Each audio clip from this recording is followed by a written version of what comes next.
I'm gonna try and get you on this one. See if I can stump you. You're a terrible actor, but go ahead. Name five effective strategies a beginning engineer can use to acquire clients. Hmm. Oh, okay, I got you by the balls now. Yeah, hell. I've been through all this. I have 1,001.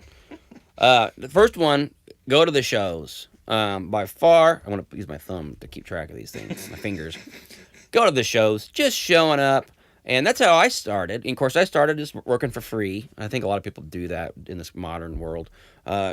And that was a bigger deal, I think, in 2001 when I was brand new, because we had one studio and it was like $60 an hour, and the results weren't good. At least for the rock music stuff. They were better for acoustic things. But anyway, yeah, I say just go to the show and talk to the damn band and say, hey, I'll record you. Let's do something. It's unbelievable how that face-to-face thing, and of course, only do bands you like. Don't go to a band you think's terrible, and actually have an opinion. Be careful about that. And don't just record everybody. But go up to the band and say, let's do something. It's unbelievable. Following that up with an email then is a huge thing. All right, that's number one. Okay. Number two, the best strategy by far to get clients, you'll never be more effective than this, is not to do a damn thing and let client number one, your band you've already recorded, tell another band that they're friends with, you got to go to Brandon's, you got to go to Drew's, you got to go Echo, wherever, you have to go there. That's worth $1 million. You will never, ever, ever buy or convince or trick or lie or steal, any of that stuff. You'll never, ever get that kind of mileage. So go with it. Once we get past those two things, Oh yeah, it drops. I gotcha. Well, we'll see. I gotcha. We'll see. It drops way down. Having an effective web presence is essential, and I do think a lot of people drop the ball on this. So I think that's going to be number 3. This is 2015 now. By the time these get out to you. Yeah, by the time we get these done. No, so by now, I would say 5 or 10 years ago, website was a big deal, and by the way, just go with WordPress. Don't even try to get something fancy. No one wants a fancy web experience. They just want to know that they can trust you. And so nowadays the Facebook thing's a big deal, and it's having a Facebook page where people can interact, and or certain strategies for that too. Which I don't know if it's in this. Yeah, I'll use that for number 4. Using Facebook is a huge thing. So, all right, for number 4, let's talk about just having a Facebook page is not near good enough. I mean, I put it up. Where's the clients? And that is just step 1. There are 75 people, probably with a GarageBand and a little bitty interface or something, that also have a page that says, I have a studio. And so right now, more than ever, standing out and looking like you're something is a big deal.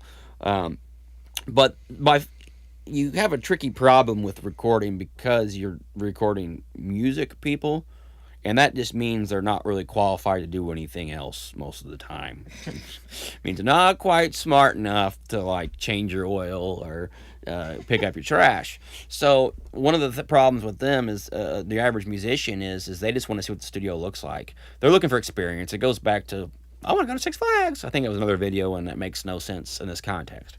But they're looking for an experience, and they're looking for it to be the fun of recording on a giant SSL console or whatever it is. And so they miss out on the only thing that really matters is what the damn recording sounds like, and I guess how much it costs. So for number 4, I think this is something I kind of came up with this earlier this week, is how do you get people to listen to your MP3s and music that you've done, and so they can know exactly what they're in for, or at least in terms of the final product.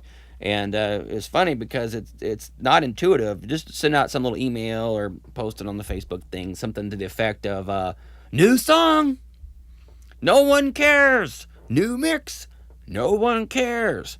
So, I mean, they're getting 65 of those a day, most likely.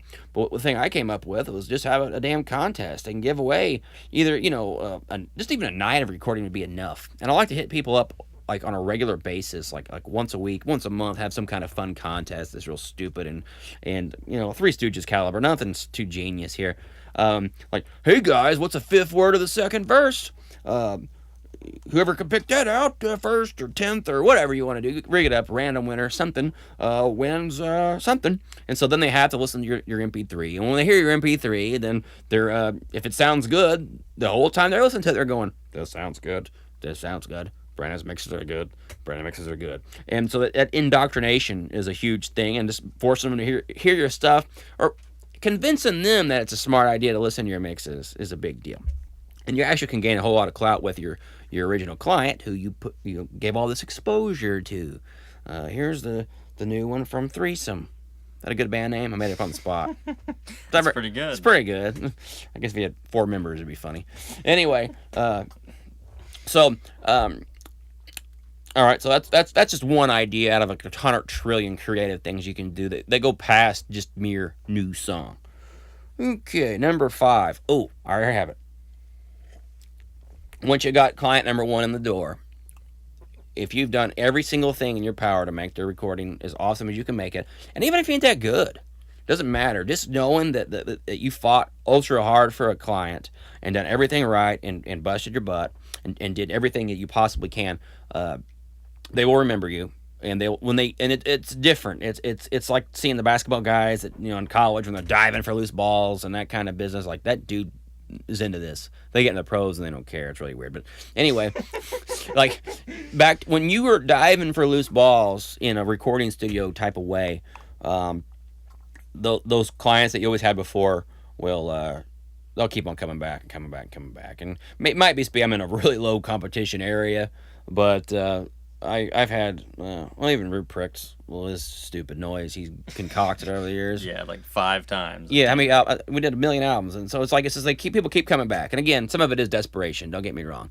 but it's also that it wasn't that freaking bad of an experience for them. So I would say for me, by far, is hanging on to the clients I got in the first place. Repeat business has been enormous. I don't know the numbers. I just have to guess 70%. Of the people I've dealt with again, and usually 5 times. I think we got a 5 there, Ruprecht. You son of a bitch. Challenge met.